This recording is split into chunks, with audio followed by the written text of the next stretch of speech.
Nastavljamo naš jutarnji program, a Pravoslavni duhovno-prosvetiteljski centar Ljubav iz Zemuna je pokrenuo akciju da bude izgrađen prvi srpsko-ruski hram. I tim povodom ovoga jutra naš gost je Vojislav Despot, predsjednik Pravoslavnog duhovnog-prosvetiteljskog centra Ljubav. Dobro jutro i dobro nam došli. Pojas našao, pozdravljam sve gledalce vaše televizije i sve ljude dobre volje.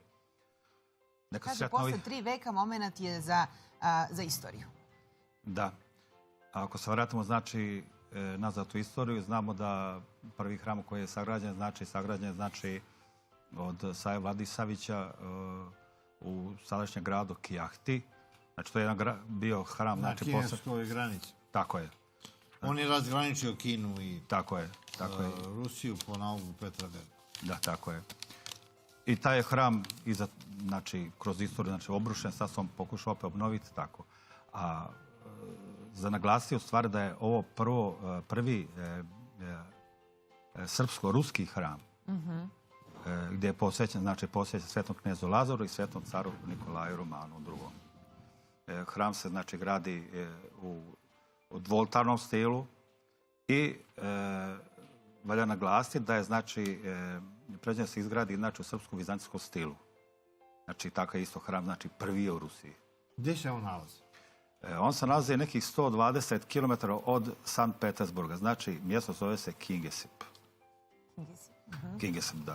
To je mjesto od nekih... 60.000 stanovnika. Tako, oko 60.000 stanovnika, da. Mi smo u stvari, kažu opet, čudom neki došli u taj grad pre nekih, evo, znači, oko 12 godina, 13. Sve Božja promisao, pa... Šta si ti hteo da radiš u tom gradu? Pa ništa, mi smo imali jedno pokloničko putovanje, koji je bio predvodnik arhimadit otac Nikolaj iz Rodovašnice. Hteli ste da obiđete ruske hramove? Da, svetinje, da. Znači, značajnosti ruskih svetinja, pogotovo u ovom evropskom delu, i tako smo se zadesili, znači, u gradu Sankt Petersburgu, gdje smo tamo odsjeli u tim našim namjerama da obiđemo, znači, svetinje, znači, u samom, znači, oblasti, Leningradske oblasti. I kad smo tu odsjeli, u stvari, jednom manastiru, starac nas je pozvao da dođemo kod njega da budemo njegovi gosti. Otac Nikolaj nekako je u stvari negodovao, u stvari, taj odlazak naš, jer nije bila ni namjera da se ide. Međutim, starac je insistirao da dođemo. I mi smo se jednostavno uputili, znači, to je bilo kao neko 3. jutro, ali tako, znači, neko vreme da odemo do starca. Kad smo došli tamo, mislim, začuđeno govorio starac, kaže, izvinjavam se, kaže, u vašoj zgradi, kući, bit će duhovni centar. Što mene iznenadilo u tom momentu.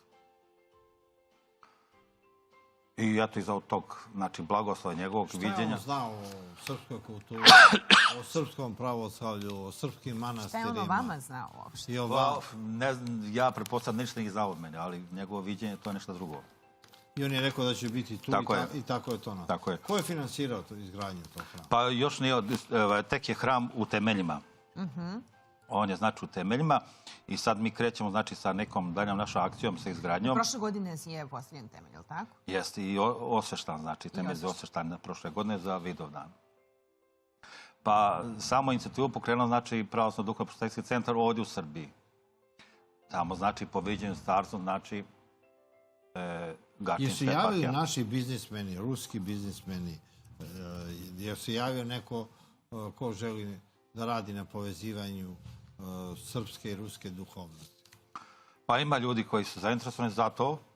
Baš ima za pohvaliti da imamo ljude našeg porekla, znači u Kuvajtu, gdje su prije neki dan javili se da bi pomogli, znači, u izgradnji. Naši ljudi iz Kuvajta? Da, iz Kuvajta, da.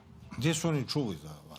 Pa pretpostavljam, u stvari, preko javnih medija. U stvari, ja znam da je Sputnik pisao baš o zadnjih događajima, u stvari, kad smo nosili krst na Kosovo, znači, Godajanski krst koji je čudotvoran. Ne, vaša organizacija, šta je sve radila? Koliko taj centar postoji, Centar Ljubav? Centar Ljubav postoji nekih 7 godina. Kakve se sve akcije? Pa mi idemo, u stvari, isključivo, znači, organiziramo ljude na poklonička putovanja. Gdje ste sve išli? Pa isključivo, u stvari, Rusija, Ukrajina, tako. Šta hoće još naglasiti kroz ovo? Vrlo je bitno stvar što ovaj centar radi. U stvari, mi organiziramo i naučne konferencije koje se održaju u samom, znači, Petrogradu. Gdje smo imali pre naučne konferencije zadnje 2 godine, znači 2017. i 2018. A 2016. smo nosili časni krst, znači da položimo na mjesto budućeg hrama. Naučna konferencija, znači, bitna je po tome što se jednostavno upoznava značajnosti, istorijske povezanosti Rusije, Srbije, odnosno Srbije, Rusije. Da se to u Rusiji zna, evo, da je unuka Jakšića, Ana Jakšić bila baba Ivana Groznog, da je onaj sat na Kremlju napravio jedan naš hilandarac, da ima dosta tih veza do Save Vladića. Pa to na neki način treba otkrivati, jer ljudi stvarno nisu upoznati. A si znao? Evo, ja nisam konkretno znao za to. Ali drugih prvih informacija imam i tako. Čime ti inače baviš? Pa ja imam proizvodnju aluminijskih elemenata, vrata, prozora. Tako, znači građevino. Kako ste vi, otkud vi, eto to i mene sad, kako ste... Praviš, ti si čovjek konkretnih poslova. Pa je stvari... Hermetičkih vrata, prozora. Ne mora, hermetički mogu i ovdje. Sigurnosti, brava. Pa... Kako si došao na ideju da se taj duhovno... Pa nije to, u stvari to je nekako, što kaže Božja promisao, klikne u čoveku. I on se okrene, znači, drugim nekim putem. To se vjerojatno svakom događa čoveku u životu, znači u datom momentu, nešto se okrene u čoveku i krene drugim putem.